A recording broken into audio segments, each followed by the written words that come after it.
All right, today I want to talk to you guys about targets. I see a lot of targets out there, or things that they're shooting at or trying to build to shoot at, that really complicate something that doesn't need to be. Now, yes, there is a need for things with scoring rings or realistic targets, such as maybe a bad guy pointing a gun at you versus a woman with a purse, right? So that's scenario-based targetry. But for just good old-fashioned building marksmanship skills, there's not a lot that's needed. Anything that you can staple or glue paper to, so cardboard or something like that. Today we're going to be using a USPSA Target, so we can show this to you.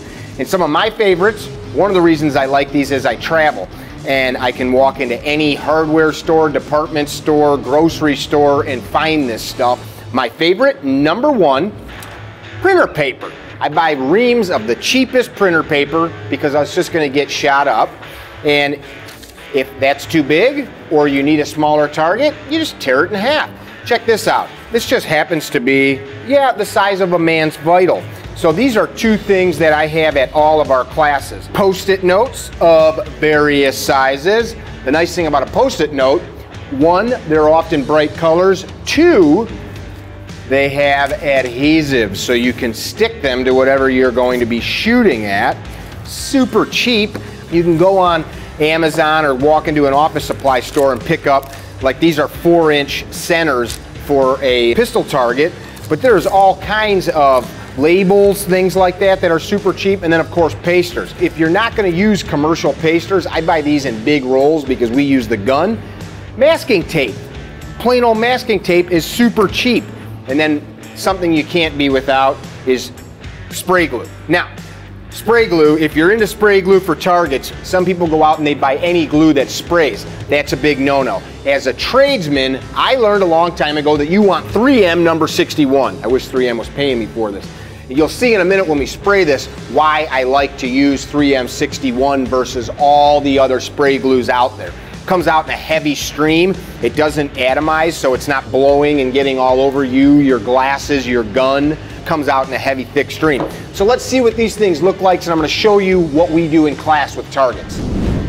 All right, so super simple. Check this out. Again, the 3M 61 drywall glue. I buy this in cases online or from my local drywall supply company, Home Depot, Lowe's, home centers like that. I like to use USPSA targets for a lot of reasons. The cool thing, the A-zone, the center box here, is about 11 inches tall, which that's what this is, right? 8.5 by 11.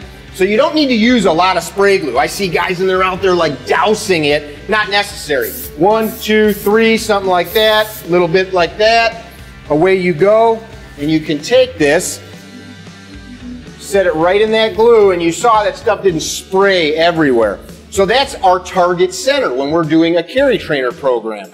And then I forgot to show you guys this a minute ago, note cards, right? These are super inexpensive. And check this out, for a head box or for anything that you want a small target for. So here's the cool thing. We're going to step back, I'm going to shoot at these a little bit, and then you're going to see why I use this. Here we go.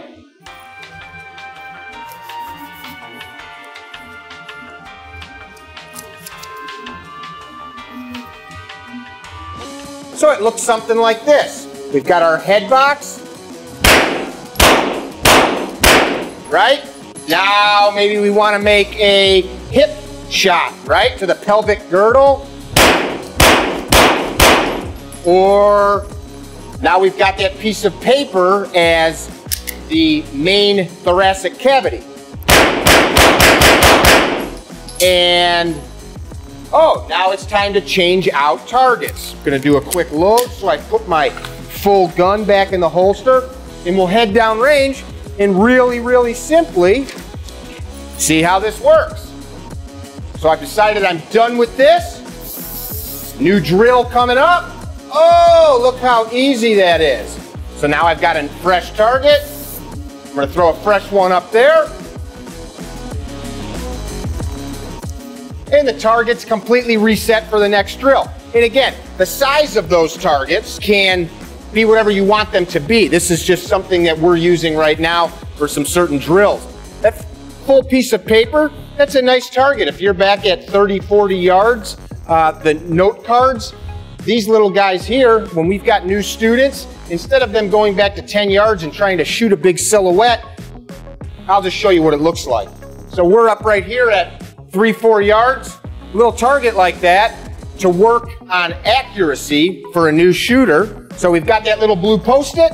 We've got a small target now. So rather than a student or a new shooter or yourself chasing bullets all over a target, I know that's the point I'm aiming at. I either hit it or I miss it. Done. No ifs, ands, or buts.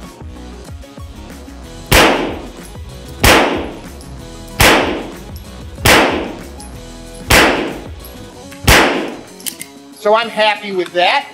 For a super inexpensive way to replace targets, doesn't get much easier than this. Now, if you're into just going and pasting your target, nothing wrong with that, depending on what drill you're doing or what the purpose is. But again, I can just walk right down here and I'm back in business, ready to go again.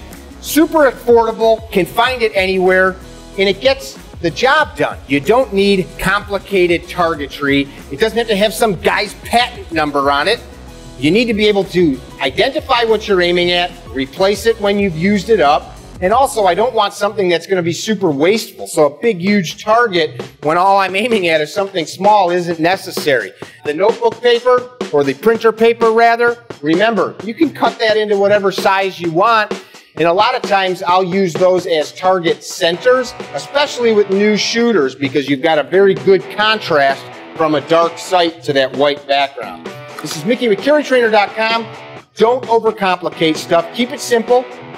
Learn to get the hits. Make it happen.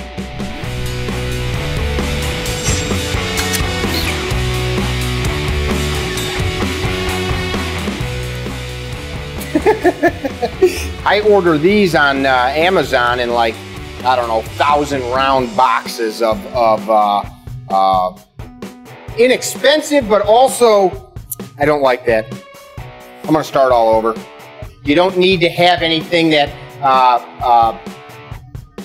kind of like, I felt kind of rambly. Did that feel rambly? How'd that sound? Okay.